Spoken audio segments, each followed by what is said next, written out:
మహారాష్ట్ర నాసిక్లోని Tata Consultancy Services TCS యూనిట్లో లైంగిక వేధింపులు, బలవంతపు మత మార్పిడి ఆరోపణలు వెలుగులోకి రావడంతో దేశం ఉలిక్కిపడింది. గత 4 ఏళ్లుగా సీనియర్ ఉద్యోగులు ఈ ఘాతుకాలకు పాల్పడ్డారంటూ మొత్తం 9 మంది ఫిర్యాదులు చేశారు. సంచలన కేసు కావడంతో సిట్ లోతుగా దర్యాప్తు జరుపుతోంది. సంస్థపై మచ్చపడటంతో టీసీఎస్ ఈ అంశాన్ని తీవ్రంగా పరిగణిస్తోంది. నాసిక్ టీసీఎస్ డిపిఓ యూనిట్లో పనిచేసే 8 మంది మహిళా ఉద్యోగులు, ఒక పురుష ఉద్యోగి తమపై జరిగిన మానసిక, శారీరక వేధింపులు, మత అవమానాలు, బలవంతపు మత మార్పిడి ప్రయత్నాల గురించి పోలీసులకు ఫిర్యాదు చేశారు. ఫిర్యాదుల ప్రకారం టీం లీడర్లు, కొంతమంది సీనియర్ ఉద్యోగులు మహిళా ఉద్యోగులను మానసికంగా, శారీరకంగా వేధించారు. తప్పుడు హామీలిచ్చి శారీరక సంబంధం పెట్టుకున్నారు. హిందూ దేవతలను అవమానించారు. పండుగల సమయంలో సాంప్రదాయ దుస్తులు ధరించిన మహిళలను ఎగతాళి చేశారు. నమాజ్ చేయమని బలవంతం పెట్టారు. మతాన్ని అవమానించారు. ఉద్యోగులను హోటళ్లకు, రిసార్ట్స్కి రావాలని ఒత్తిడి చేశారు. వీటన్నింటికి తోడు చర్యలు తీసుకోవాలని హెచ్ఆర్ విభాగంలో ఫిర్యాదు చేసినా పట్టించుకోకుండా నిందితులనే ప్రోత్సహించారు. ఈ కేసులో ఇప్పటిదాకా 7గురిని అరెస్ట్ చేసి జ్యుడిషియల్ రిమాండ్కు తరలించారు. ఇందులో 6 పురుష ఉద్యోగులు, ఒక మహిళా ఉద్యోగి ఉన్నారు. మహిళా ఉద్యోగి నిదా ఖాన్ ఇంకా అరెస్టు కావాల్సి ఉంది. అయితే సిట్కు నిదా ఖాన్ జలకిస్తుంది. ఇప్పటికే పరారీలో ఉన్న ఆమె అరెస్టు నుంచి రక్షణ కోరుతూ నాసిక్ లోకల్ కోర్టులో ఓ పిటిషన్ దాఖలు చేసింది. తాను గర్భవతినని, ఆరోగ్య పరిస్థితి దృష్ట్యా ముందస్తు బెయిల్ ఇవ్వాలంటూ అందులో పేర్కొంది. ప్రస్తుతం ఆమె ముంబైలో తలదాచుకున్నట్టు సిట్ అనుమానిస్తోంది. ఈ మొత్తం వ్యవహారంలో నిదా ఖానే ప్రధాన నిందితురాలు అయి ఉండొచ్చని సిట్ భావిస్తోంది. యాంటిసిపేటరీ బెయిల్ పిటిషన్ విచారణకు వచ్చేలోగా వీలైనంత త్వరగా ఆమెను అదుపులోకి తీసుకోవాలని సిట్ ప్రయత్నిస్తోంది.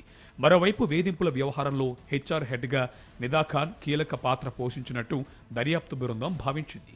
అయితే ఈ విషయంలోనూ పోలీసులకు మరో జలక్ తగిలింది. ఆమె అసలు హెచ్ఆర్ హెడ్ కాదని టీసీఎస్ ప్రకటించింది.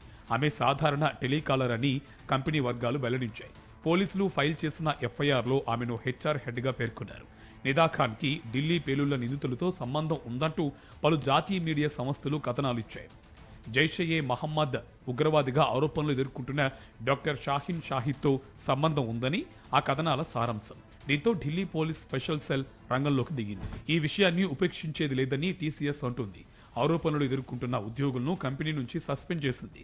పోలీసు విచారణకు పూర్తి సహకారం అందిస్తామని ప్రకటించింది. Tata Sons chairman N Chandrasekaran ఈ ఘటన తీవ్ర ఆందోళన కలిగించే విషయమన్నారు. కంపెనీ సీఈఓ ఆరతి సుబ్రహ్మణ్యన్ ఆధ్వర్యంలో అంతర్గత విచారణకు ఆదేశించారు. ఈ కేసు దేశవ్యాప్తంగా, మరీ ముఖ్యంగా ఐటీ రంగంలో మత మార్పిడి, లైంగిక వేధింపులపై చర్చలకు దారితీసింది. సుప్రీంకోర్టులో కూడా బలవంతపు మత మార్పిడి నియంత్రణపై పిటిషన్ దాఖలైంది. ఈ ఉదంతం దేశంలోని సార్వభౌమత్వం, సెక్యులరిజం, ప్రజాస్వామ్యం, ఐక్యతకు ముప్పుగా అభివర్ణించిన పిటిషనర్ లాయర్ అశ్విని కుమార్ ఉపాధ్యాయ్ బలవంతపు మత మార్పిడిని టెర్రరిస్ట్ యాక్ట్గా ప్రకటించాలని కోర్టును కోరారు. టీసీఎస్ క్యాంపస్లో లైంగిక వేధింపులు, మత మార్పిడులకు పాల్పడ్డారన్న ఆరోపణలపై మహారాష్ట్ర ముఖ్యమంత్రి దేవేంద్ర ఫడ్నవీస్ స్పందించారు. ఈ ఘటన అత్యంత తీవ్రమైనదని, దీని వెనుక పెద్ద ముఠా ప్రమేయం ఉన్నట్టు ప్రాథమిక విచారణలో తేలిందన్నారు. టీసీఎస్ యాజమాన్యం సైతం ఈ దారుణాన్ని ఖండించిందన్నారు. ఈ ఘటనలకు బాధ్యుల్ని వదిలిపెట్టబోమని, దీనిపై విచారణకు కేంద్ర దర్యాప్తు సంస్థలను రంగంలోకి దించుతామన్నారు. ఈ కేసులో అరెస్ట్ అయిన నిందితుడు షఫీ బైఖాన్ షేక్ కీలక ఆరోపణలు చేశాడు.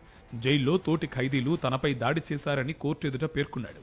లైంగిక వేధింపులు, మత మార్పిడులకు యత్నాలు, పని ప్రదేశంలో దుష్ప్రవర్తన వంటి కేసుల్లో ప్రధాన నిందితుడు షఫీ బైఖాన్ షేక్, మరో నిందితుడు రజయ్ షఫీ మెమున్ను జ్యుడిషియల్ కస్టడీ కోసం బుధవారం జైలుకు తరలించారు.